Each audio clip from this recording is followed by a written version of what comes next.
Andy sat beside the car, howling weakly, as his wife had turned into a zombie and accidentally bit him, which meant he would also transform in the coming days. Desperate, he wanted to quietly wait for death's arrival, but his young daughter brought him back to his senses. If he died, what would happen to her? So he decided to take his daughter to find a safe haven. Andy walked until dusk and passed by a damaged medical station where he met an elderly nurse. The kind-hearted nurse helped the father and daughter with their wounds. Feeling the nurse's kindness, Andy had the idea of entrusting his daughter to her. However, he accidentally saw the scars under the nurse's wig and realized that her life was also coming to an end. So he gave up on the idea. As Andy's body became increasingly out of control, he feared he wouldn't be able to deliver his daughter to safety. So he hastily left the medical station early in the morning. Halfway through, they encountered zombies, but an old man saved them and brought them back to his home. Andy thought this might be a suitable candidate, but when he woke up, he found himself locked in an iron cage with another little girl. She said the old man used normal people to attract zombies and collect valuables. Clever Andy used the zombies to escape with his daughter and the girl. However, halfway through, the girl suddenly ran in another direction, seeing her mutated father.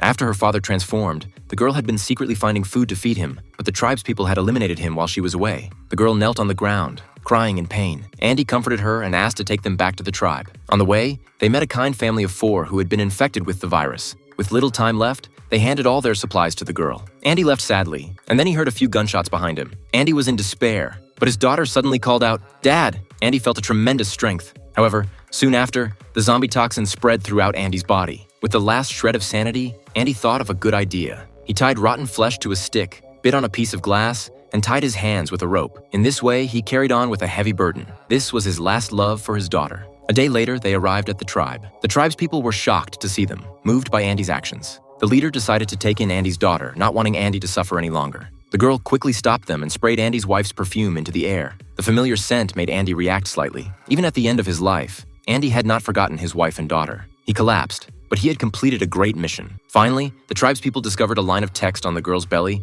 which Andy had left when he was lucid. It said, "Thank you.